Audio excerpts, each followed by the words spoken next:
Good afternoon, everyone.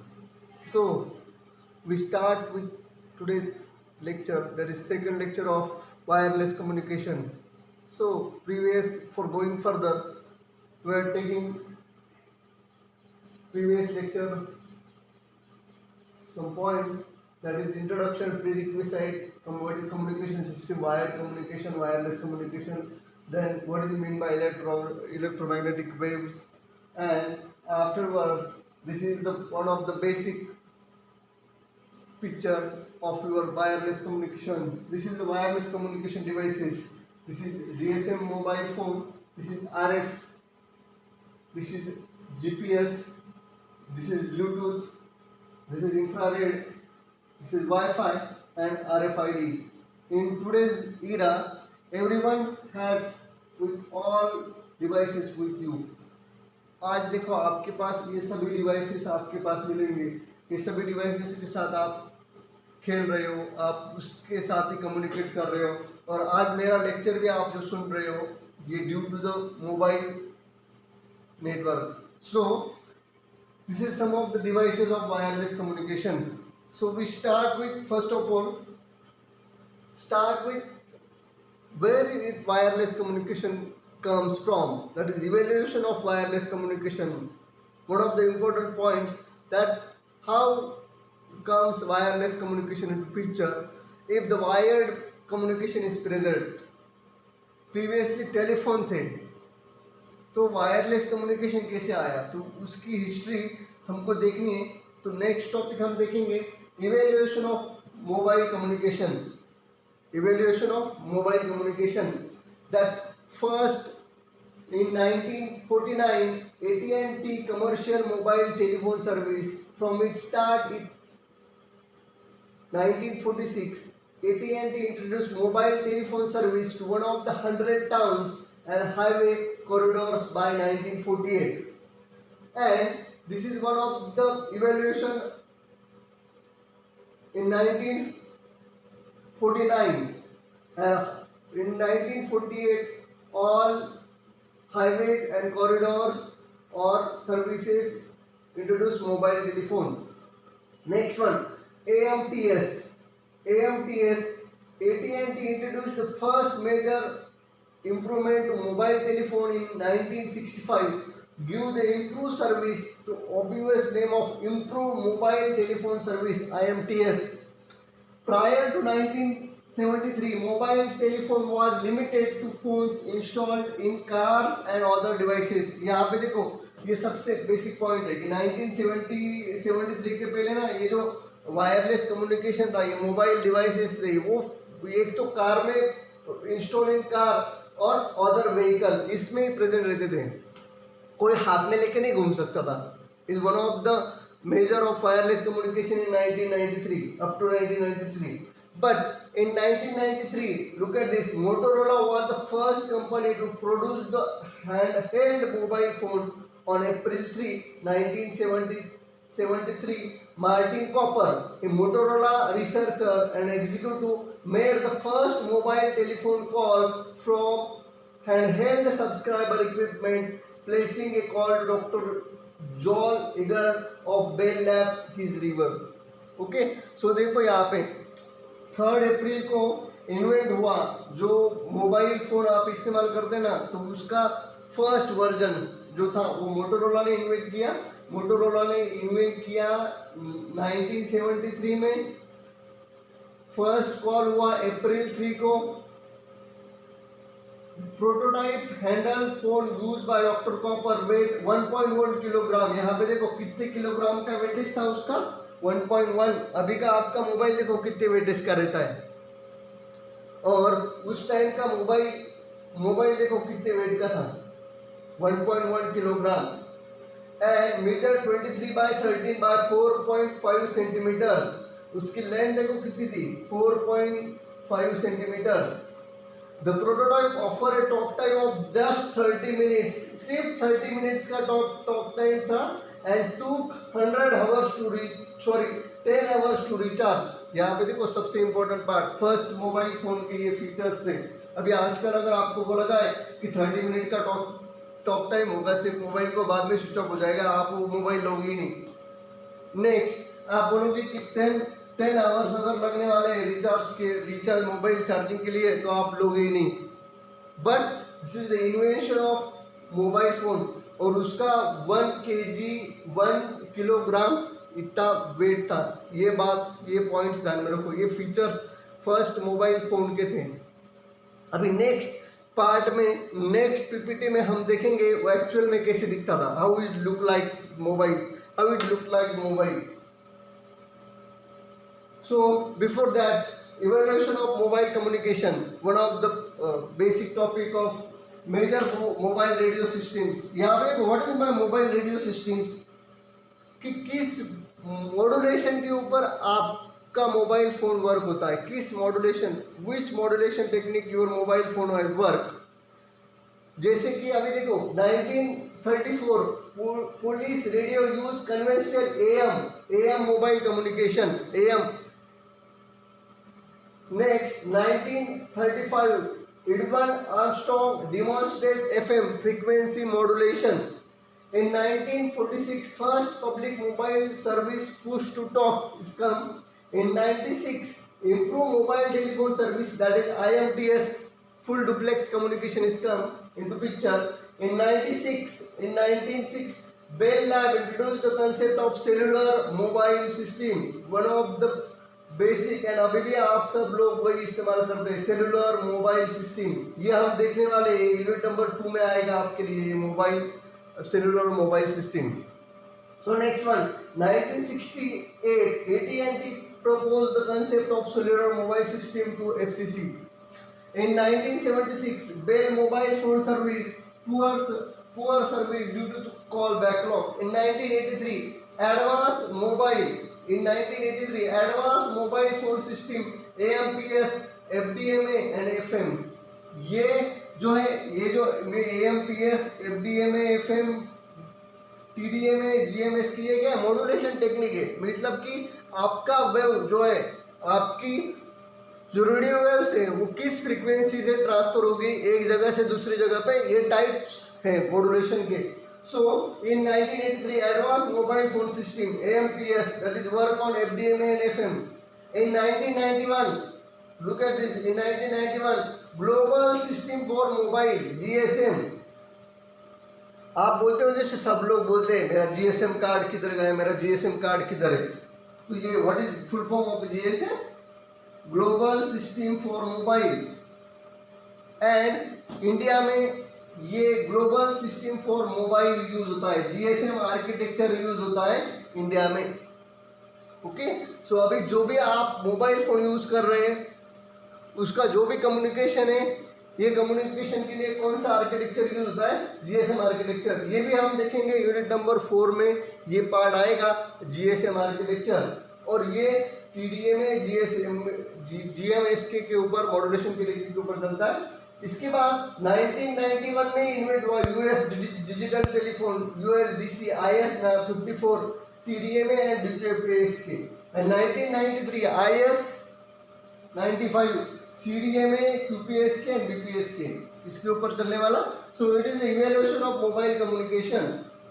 सो मैं repeat करता हूँ, what is my evaluation of mobile communication, कि किस तरह से मॉड्यूलेशन टेक्निक यूज करके, अलग अलग टेक्निक यूज करके कैसे इंप्रूवमेंट हुआ एक मोबाइल फोन से दूसरे जनरेशन में। ओके, सो अभी नेक्स्ट टॉपिक के ऊपर चलते। मैंने पहले बोला था आपको कि मैं पिक्चर दिखाऊंगा उस मोबाइल का जो कि फर्स्ट इन्वेंटर था। तो यहाँ पे देखो फर्स्ट मोबाइल, ये इन्वेंटर है, ये इन्वेंटर है, first handed cell phone, how we invent the world. ये देखो, ये हाथ में इन्होंने इन्वेंट किया है। In earlier 1970 Motorola and Bell lab where is race to produce the first handheld mobile phone. That race ended when Martin Cooper, general manager of Motorola Communication System Division, made the first modern mobile phone call from handheld equipment on April 3, 1973. A patent on the technology was granted on October 17, 1973. तो ये देखो, इन्होंने invent किया ये, और ये इनके पास जो हाथ में ना ये साइज का मोबाइल था। अभी देखो ये साइज का, अभी देखो मैं उसका पिक्चर दिखाता हूँ। ये देखो मोटोरोला का ये आजकल आप सब लोग देखो बहुत सारे मोबाइल परचेस करते हो, बहुत सारे मोबाइल देखते हो, ये हैंग हो गया तो दूसरा लेना है, वो हैंग हो गया तो तीसरा लेना है। मगर ये देखो, ये फर्स्ट मोबाइल आपने यहाँ पे देखो, ये फर्स्ट मोबाइल की साइज, ये फर्स्ट मोबाइल, ये फर्स्ट मोबाइल था जो कि हाथ में लेके घूम सकते थे। और उसके फीचर्स मैंने पहले पहले इसमें बताए थे, what is the features of that mobile. ये मोबाइल के फीचर्स देखो, इसका 1 किलोग्राम का साइज था। उसके बाद ये 4.5 सेंटीमीटर था और जस्ट 30 मिनट्स का कॉल कर सकते थे। और उसके लिए कितना 10 आवर्स टू रिचार्ज। तो इसके लिए मैं आपको बोलना चाहता हूँ, अगर आपको इसके बारे में ढूंढना है ना, तो एक डिस्कवरी के ऊपर एक सीरीज थी, उसमें evaluation of the mobile phone and invented of the mobile phone. अगर आप यूट्यूब के ऊपर सर्च करते हैं कि इसके बारे में वीडियो, तो वो आपको डिटेल में बताएगा कि किस तरह से उन्होंने कॉल किया था, किस तरह से वो चलता था और कितने उनको उसके बारे में सभी इंफॉर्मेशन वहाँ पे मिलेगी, जो कि डिस्कवरी चैनल के ऊपर उसका एक शो लगा था कि मोटोरोला, और उसका नाम भी था ऐसे। ये देखो, डाया TAC 8000X first mobile phone. तो हम ये वायरलेस कम्युनिकेशन सब्जेक्ट जो पढ़ने वाले हैं ना, उसमें यही चीज़ है कि मोबाइल फ़ोन किस तरह से वर्क होता है और कौन कौन से वायरलेस कम्युनिकेशन के टाइप्स है, वो कैसे वर्क होते हैं, उसके रिलेटेड ही आपको सभी यूनिट्स पढ़ने के लिए मिलेंगे। So one of the interesting topic of today's lecture that is Motorola. और एक ध्यान में रखो, इसका नाम डैक TAC 8000X। और इसकी साइज देखो कितनी बड़ी थी, इतने साइज में लेके घूमना पड़ता था फर्स्ट मोबाइल। इसका एंटीना भी देखो कितना बड़ा था, ये एंटीना देखो, ये एंटीना, इसका एंटीना भी देखो, एंटीना रहता था, ये एंटीना ऊपर करो। उसी तरह से इंडिया में ना 1995 में AT&T ने शुरुआत की थी, किसकी, मोबाइल की। और मोबाइल फ़ोन उस टाइम पे जो रिच पर्सन थे ना, जो सबसे रिच, उनके पास ही रहता था, बाकी लोग कोई भी इस्तेमाल नहीं कर सकते थे। जैसे मुझे पता है जिस तरह से फर्स्ट जो इनकमिंग थे उसके लिए भी पैसे लगते थे और आउटगोइंग के लिए भी पैसे लगते थे। तो इनकमिंग के लिए कुछ तो भी 4 या 5 रुपये लगते थे 1995-96 में, और आउटगोइंग में कुछ तो भी 7 या 8 रुपये लगते थे। तो देखो अभी की टेक्नोलॉजी कितनी चेंजेस हो गई, आपको अभी फ्री ऑफ कॉस्ट सब मिल रहा है, incoming free of cost, outgoing के लिए भी फ्री ऑफ कॉस्ट, सिर्फ आप रिचार्ज करो। मगर पहले 1995-96 में नहीं था ऐसे। और उस टाइम पे मोबाइल का भी एंटीना था, इस तरह से जो एंटीना है ना, यहाँ पे देखो ये एंटीना है, उसी टाइप के एंटीना रहते थे उस टाइम पे। तो ये बड़ी बात है कि ऐसे एंटीना ऊपर करके उसको रह जाती थी। तो उस टाइम पे ना एक कॉर्डलेस फ़ोन भी रहता था, कॉर्डलेस फ़ोन, वो भी एक टाइप था कॉर्डलेस फ़ोन। उसमें ना सिर्फ SMS करते आते थे। SMS करना मतलब क्या, आप सिर्फ जैसे SMS के लिए देखो 164 कैरेक्टर हो गए तो वो एंड करता था, एक अभी एंड करता है और दूसरा पेज ओपन होता है। उसी तरह से कॉर्डलेस फ़ोन था, सॉरी कॉर्डलेस फ़ोन था। उसमें आप क्या कर सकते थे, कॉर्डलेस में पेजर बोलते उसको, पेजर, सॉरी पेजर बोलते। पेजर फ़ोन में ना आप सिर्फ मैसेज सेंड कर सकते थे, मैसेज रिसीव कर सकते थे। वो भी उस टाइम पे सबसे इम्पोर्टेंट था, वहाँ से कॉल नहीं जा सकती थी, वहाँ से सिर्फ आप क्या कर सकते थे, वहाँ से आप सिर्फ मैसेज भेज सकते थे। पेजर उसको पेजर बोलते थे। वो भी बहुत दिन तक नहीं चला, 1 साल 2 साल इंडिया में चला, बाद में चला गया। मगर मोबाइल फ़ोन के इन्वेंशन ऐसे चेंज होते गए। अभी आप ये बात ध्यान में रखो कि मैंने मोबाइल फ़ोन के कैसे कैसे इस्तेमाल है वो हम आगे देखेंगे। मगर ये फर्स्ट मोबाइल के बारे में मैंने आपको बताया, और फर्स्ट इंडिया में क्या हिस्ट्री थी, फर्स्ट मोबाइल इन्वेंटर क्या था। उसके बाद LNT को आइडिया ने टेक ओवर कर दिया। फिर बाद में वो आइडिया ही चलता रहा। ओके, सो इस तरह से आपका इंडिया का, और ये मैंने पूरा आपको बता दिया है मोबाइल के इवैल्यूएशन के बारे में। ओके, सो नेक्स्ट स्टार्ट करते हैं mobile radio system around the world. ये टॉपिक है, what is mean by mobile radio system around the world. अभी देखो, आप एफएम सुनते हो, एएम सुनते हो, तो ये मॉड्यूलेशन टेक्निक हो गई। उसी तरह से हर नेशन में अलग अलग टेक्नोलॉजी का यूज़ करके मोबाइल फ़ोन इस्तेमाल होता है, अलग अलग टेक्नोलॉजी का यूज़ करके। तो जो अलग अलग टेक्नोलॉजी है, it is called as a mobile radio system, mobile radio system around the world. मतलब कि कौन कौन से रेडियो सिस्टम्स अवेलेबल है, उसका इस्तेमाल करके मोबाइल फ़ोन वर्क होता है। तो फर्स्ट यहाँ पे देखो, फर्स्ट है AMPS, advance mobile phone system, by Bell Lab in Chicago in 1977-78. It is invented. The current spectrum allocation, यहाँ पे देखो spectrum allocation है 50 मेगाहर्ट्ज, ये 824 to 849 ये फ्रीक्वेंसी एलोकेशन है, ये फ्रीक्वेंसी एलोकेशन है। जैसे एफएम की देखो फ्रीक्वेंसी किसे होती है, 97 से स्टार्ट किया तो 105। ऐसे कभी आपने सुना है क्या कि 87 से पहले, मतलब 82 पे लगाओ रेडियो मिर्ची, 806 पे लगाओ, 110 पे लगाओ, कुछ नहीं। तो ये फ्रीक्वेंसी एलोकेट की है 87 से लेकर 106 तक। किसके लिए? एफएम के लिए। मतलब उस फ्रीक्वेंसी के बीच में ही आप वो चैनल देख सकते हो। फ्रीक्वेंसी बैंड जो है फिक्स है, उसी तरह से ये फ्रीक्वेंसी बैंड एलोकेट कर दिया होता है। Current frequency 50 megahertz, uplink frequency होती है और डाउनलिंक फ्रीक्वेंसी होती है। What is the uplink frequency?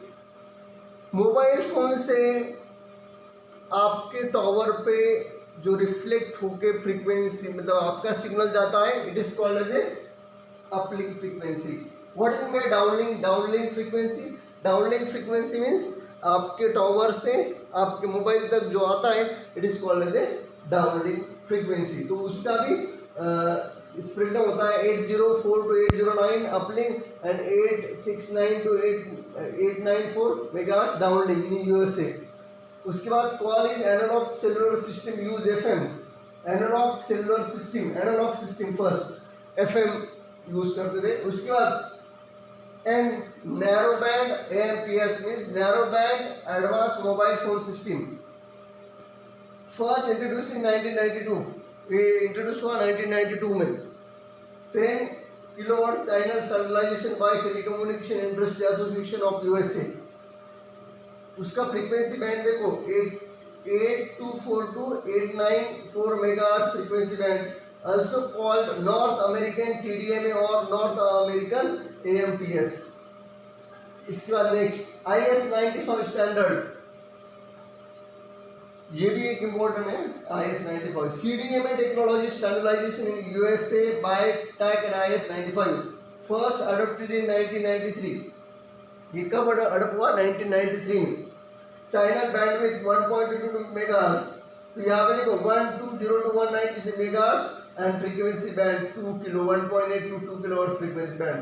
Support short messages, support paging and over the air activation, support packet data। ये IS-95 interim standard, it is full form of interim standard 95। ये mobile radio system का ये technique है। इसके बाद GSM, जो मैंने पहले इस वीडियो में पहले बताया था कि GSM हम इस्तेमाल करते हैं इंडिया में। तो अभी भी इंडिया में GSM ही इस्तेमाल करते हैं। देखो एक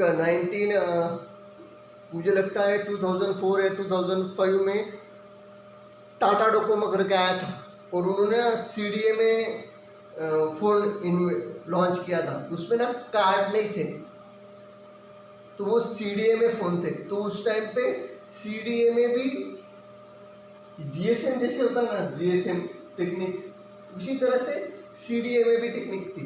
तो उस टाइम पे CDMA के मोबाइल लॉन्च हुए थे और उस मोबाइल में सिम कार्ड नहीं रहता था, डायरेक्टली इनबिल्ट था। वो जिसने दिया वो एक तो आपको फेंकना पड़ता था, दूसरा आपका कार्ड नहीं चलता था उधर। मगर बाद में वो टाटा डोकोमो वगैरह वो जो सर्विस है वो कोलैप्स हो गई। और CDA में जो स्ट्रक्चर था वो भी इंडिया से चला गया, जो कि अभी GSM अभी भी है और स्ट्रांगली है। तो ये GSM global system for mobile communication Group Special Mobile GSM was founded in 1982 and renamed as a global system for mobile communication. It is also called as a second generation system. Initialized 890 to 115 MHz uplink and 935 to 960 MHz downlink frequency called GSM 900. It is also called as a GSM 900. Nowadays 1.85 to 1.99 gigahertz frequency bandwidth, 200 kilohertz. Include feature emergency calling, voice messaging, SMS and packet data. This is also included. This is included in GSM. So this is the mobile radio system around the world, and ये सभी चीज़ें समझने के बाद आपको एक पता चल गया होगा कि अभी हम हमारे जो नेशन है इंडिया में क्या इस्तेमाल करते हैं GSM आर्किटेक्चर किसके लिए, मोबाइल कम्युनिकेशन के लिए। मोबाइल कम्युनिकेशन मतलब आप जो मोबाइल इस्तेमाल करते हैं उसमें GSM आर्किटेक्चर है, उसमें सिम कार्ड है। CDA में भी आर्किटेक्चर था हमारे यहाँ पे, मगर CDA में आर्किटेक्चर बहुत दिनों तक चला नहीं, तो इसीलिए वो बाद में चला नहीं, तो वो GSM ही अभी आजकल चल रहा। तो इसी तरह से ये mobile radio system around the world ये टॉपिक आपका ख़त्म होता है। तो आज के लेक्चर में हमने क्या क्या देखा, मैं फिर से एक बार रिवीजन करके देता हूँ। ये वायरलेस कम्युनिकेशन डिवाइस देखे, evolution of mobile communication, evolution of mobile communication के बारे में देखा। ये फर्स्ट मोबाइल आपको दिखाया मैंने, हमारे इंडिया का भी मैंने आपको सभी चीज़ बताई। Mobile radio system around the world ये हमने देखे। और नेक्स्ट टॉपिक में हम देखेंगे कि types of wireless communication system, ये कौन कौन से types of wireless communication system present है करंट में, और क्या उसके फीचर्स हैं, क्यों वो इस्तेमाल करते हैं, ये हम देखेंगे नेक्स्ट लेक्चर में। Thank you very much.